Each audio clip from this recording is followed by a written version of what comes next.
like sharing all the fun and exciting foods and everything that we make and having a look at just how easy things can be, sometimes a little bit time consuming. So what do we put our chopped herring on in South Africa? It's 40 years. How do I still remember that? Nevertheless, I wanted to share with you my favorite Kichel recipe. Okay, so we're going to get our eggs. We need 4 whole eggs plus 2 yolks. And now we're going to add another 2 egg yolks, leaving us with the egg white that we're going to keep separately. Okay, we're going to add now half a cup of sugar.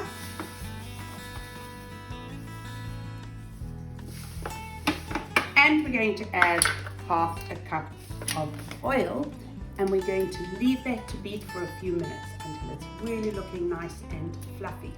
Okay, let's go.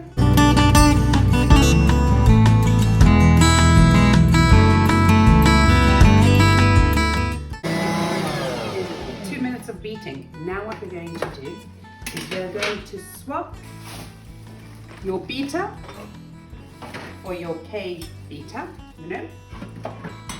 swap it straight into your bowl, change over, and now we are going to add our flour and baking powder.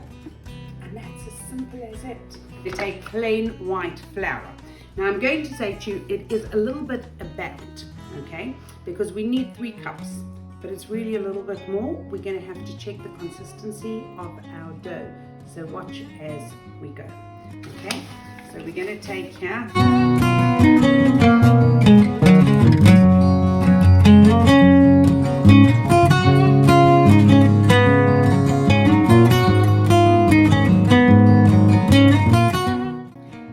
Did I say quick and easy? It's a real ordeal. What we're going to do before we even start, we're going to grease. I like to at least pretend that I'm using less oil. Okay, we're going to spray our racks. Make sure that it's well greased because you're going to have to get the biscuits straight off the racks. Have your bowl of sugar ready to make sure that you can sprinkle the sugar. You can make it without sugar, but good old South African Kichel is with sugar. And make sure that you have a bowl of oil, because the bowl of oil we are going to brush our Kichel with some oil on top and then sprinkle the sugar. This is what my dough looks like. I'm going to take little pieces depending on how big you want your Kichel to be. You get this lovely thin Kichel on your tray.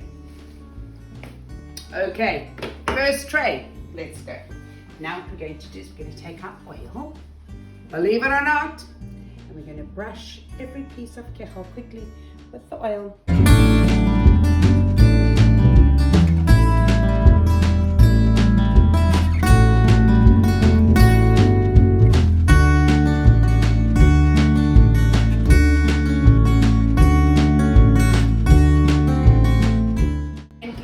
Tap your Kichel underneath. Don't burn yourself. So as with everything, everybody has their favorite recipes.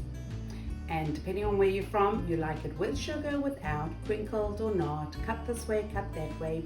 Maybe your mother, your grandmother, somebody did it differently. But here's the Kichel that you're going to put herring on, and that's if you've got the right Auntie B chopped herring recipe. And what are you going to do with your leftover egg whites? We're just going to turn them into meringues for dessert. But just don't get it confused. No chopped herring on the meringues. Just enjoy your chopped herring or just eat them. That's the way my kids, my grandchildren, everybody love it. Just good old Kichel.